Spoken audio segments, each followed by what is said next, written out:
মাগরিবের নামাজে পড়ে ছোট্ট এই দোয়াটি যদি আপনি 7 বার পাঠ করতে পারেন, নবীজি বলেন 70টি বিপদ থেকে তাকে মুক্তি দেওয়া হবে। এবং এই 70টি বিপদের মধ্যে সবচাইতে ছোট্ট বিপদ হলো তার দারিদ্রতা। নবীজি সাল্লাল্লাহু আলাইহি ওয়াসাল্লাম তিরমিজি শরীফের 3601 নম্বর হাদিসের মধ্যে বলেন যে তোমরা এই দোয়াটি নিয়মিত পাঠ করো।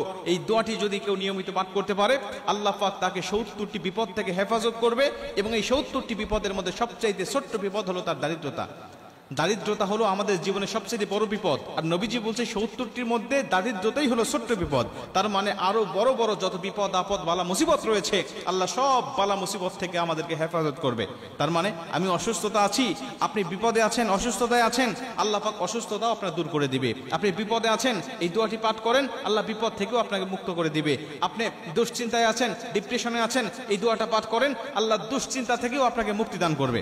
যত বিপদ আছে মানুষের শরীরে, মানুষের জীবনে, 70টি বিপদ, এমন বড় বড় বিপদ থেকে আল্লাহ পাক আপনাকে হেফাজত করবে। রাসূল সাল্লাল্লাহু আলাইহি ওয়াসাল্লাম বলেন, হযরত আবু হুরায়রা রাদিয়াল্লাহু তাআলা আনহু বর্ণনা করেন, রাসূল সাল্লাল্লাহু আলাইহি ওয়াসাল্লাম বলেন, তোমরা লা হাওলা ওয়ালা কুওয়াতা ইল্লা বিল্লাহ এই দোয়াটি বেশি বেশি পাঠ করো, কেননা এটা হলো জান্নাতের রত্ন ভান্ডার। কেননা এটা হলো জান্নাতের রত্ন ভান্ডার। এই দোয়াটি যদি তোমরা বেশি বেশি পাঠ করো, জান্নাতের রত্ন ভান্ডার তোমাদেরকে দান করা হবে। এবং এই হাদিসের শেষের দিকে নবীজি সাল্লাল্লাহু আলাইহি ওয়াসাল্লাম বলছেন, তোমরা যদি এই দোয়াটির সাথে আরেকটু দোয়া যোগ করে যদি পাঠ করতে পারো, তাহলে তোমাদেরকে 70টি বিপদ থেকে মুক্ত করা হবে। কি সেই দোয়া? নবীজি বলছেন, লা হাওলা ওয়ালা কুওয়াতা ইল্লা বিল্লাহ ওয়ালা মানজা মিনাল্লাহি ইল্লা ইলাইহি। এই দোয়াটি আপনি পাঠ করবেন খুশি যখন মনে হবে তখন পাঠ করবেন। বিশেষ করে মাগরিবের নামাজের পরে আপনি 7 বার এই দোয়াটি পাঠ করবেন, একনিষ্ঠতা নিয়ে, আল্লাহর উপরে তাওয়াক্কুল রেখে। ওয়া মান ইয়াতাওয়াক্কাল আলাল্লাহি ফাহুয়া হাসবুহ। আল্লাহর উপরে পরিপূর্ণ তাওয়াক্কুল রেখে যখন আপনি আমলগুলো করবেন, আল্লাহ পাক অবশ্যই আপনাকে বিপদ আপদ বালা মুসিবত থেকে সম্পূর্ণ হেফাজত করবে।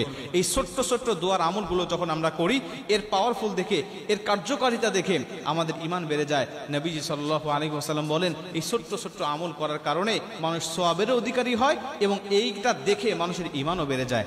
আমরা এই ওজিফাগুলো, এই ছোট্ট ছোট্ট দোয়াগুলো আমরা নিয়মিত করার চেষ্টা করব ইনশাআল্লাহ। দেখবেন যে আপনার জীবনটাও সুখময় শান্তি হয়ে গেছে, দুনিয়ার জীবনটাও সুখময় শান্তিময় হয়ে গেছে।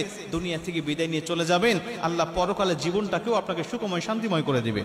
এজন্য আমি বলবো, এই দোয়াটি জান্নাতের রত্ন ভান্ডার হিসাবে নবীজি যেহেতু আখ্যা দিয়েছেন, আমাদেরকে বলে দিয়েছেন, অতএব এই দোয়াটা আমরা কেউ ছাড়বো না।